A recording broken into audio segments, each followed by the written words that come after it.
E os cuidados com a voz, ao lado desses aspectos mais estéticos que a senhora ressaltou, professora, o que é importante para se cuidar da sua voz? Uma pessoa que não conhece os cuidados que ela deve ter com a voz, por exemplo, se ficar muito tempo em ambiente refrigerado, que se hidrate mais, porque o ar-condicionado, ele atua ressecando a umidade do ambiente, inclusive do nosso corpo. Então, o ar-condicionado, ele atua ressecando toda a minha mucosa, toda a minha estrutura de trato respiratório, de trato vocal, e isso certamente vai prejudicar a minha produção de voz, porque a minha boca vai estar mais seca.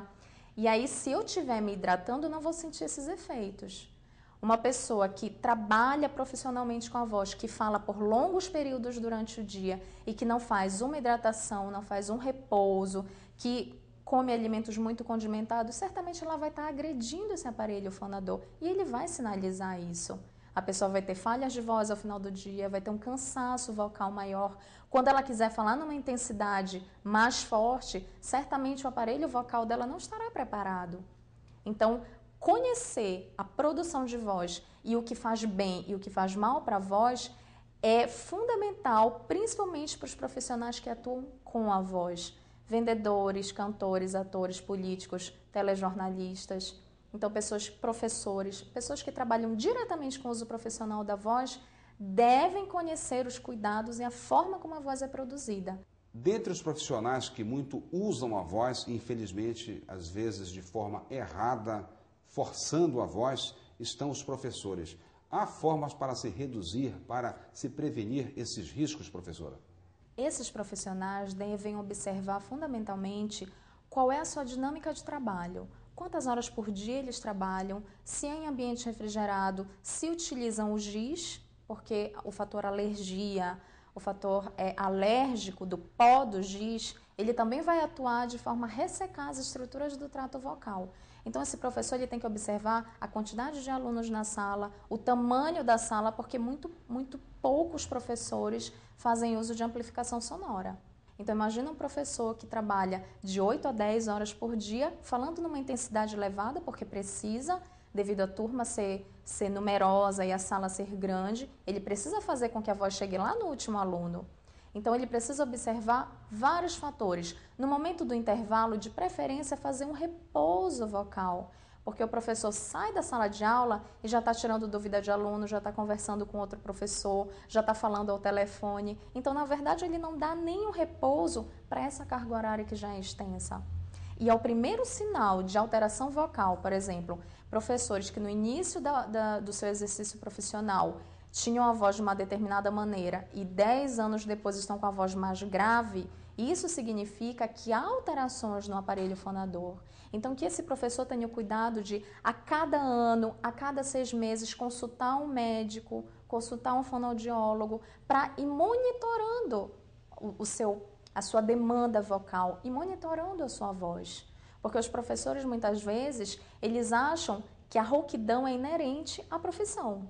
Eles já chegam no consultório falando assim, nossa, eu estou muito rouco, a minha voz é rouca, mas sabe o que é? Eu sou professor. Então, eles mesmos já justificam, já se acomodam nessa posição. Não é normal uma pessoa ter rouquidão por mais de 15 dias. Tem que ser investigado, principalmente porque a rouquidão é um dos primeiros sinais do câncer de laringe, que é uma lesão, a lesão mais grave que pode acometer a laringe. E a incidência está cada vez mais alta, então a gente tem que se atentar para esses fatores. Então, para a gente fechar, professora, dentre esses aspectos e preocupações que a senhora ressaltou na entrevista, qual será então o foco central desse curso para corrigir essas distorções? A anatomia e fisiologia, ela é fundamental. Não há como eu falar de voz sem falar da forma de produzir, da respiração adequada, dos órgãos que eu utilizo para produzir a voz. Não há como.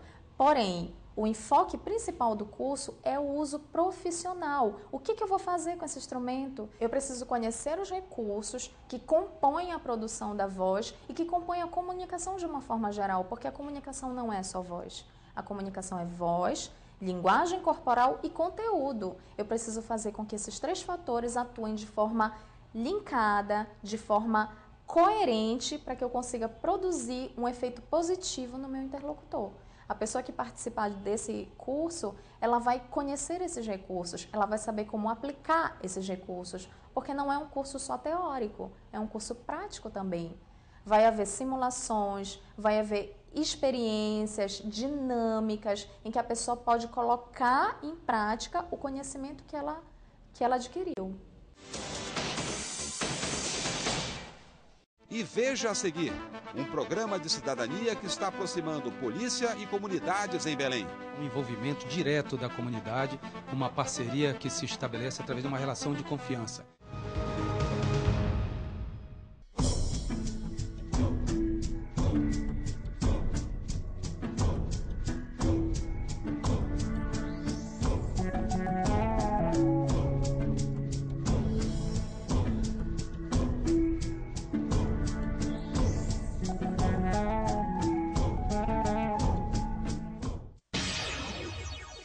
Atenção, eleitor! No próximo dia 5 de maio encerra o prazo para alistamento eleitoral, revisão de dados cadastrais e transferências de títulos eleitorais. Em Belém, procure a Central de Atendimento ao Eleitor, na Travessa Pirajá, entre Marquês de Herval e Visconde de Inhaúma, das 8 às 13 horas e evite o desconforto das filas. Maiores informações, acesse o site www.tre-pa.gov.br.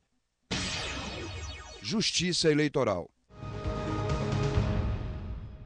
Agora vamos ao giro de destaques.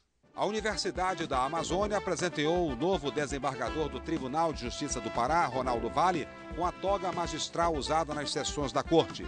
A posse foi no dia 8 de abril, com a presença da governadora do Pará, Ana Júlia Carepa, autoridades, servidores do tribunal, amigos e familiares do desembargador.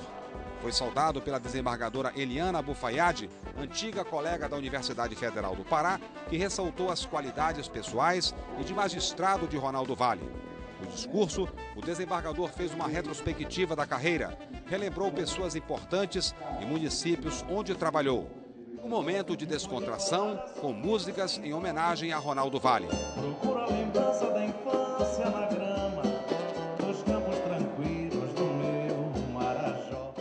Após 15 anos de advocacia, foi aprovado em concurso para juiz e passou pelos municípios de Ponta de Pedras, Portel, Conceição do Araguaia, Marabá e Belém, onde assumiu a 15ª Vara Penal. São 22 anos de magistratura, não é?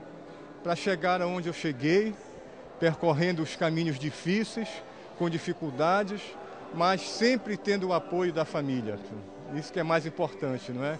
E espero continuar a fazer o que eu sempre fiz, justiça e exercer o cargo com dignidade. O desembargo paraense ganha um grande desembargador e quem ganha é o Tribunal de Justiça do Pará e a própria sociedade paraense com a posse do desembargador Ronaldo Vale. Belém, minha terra.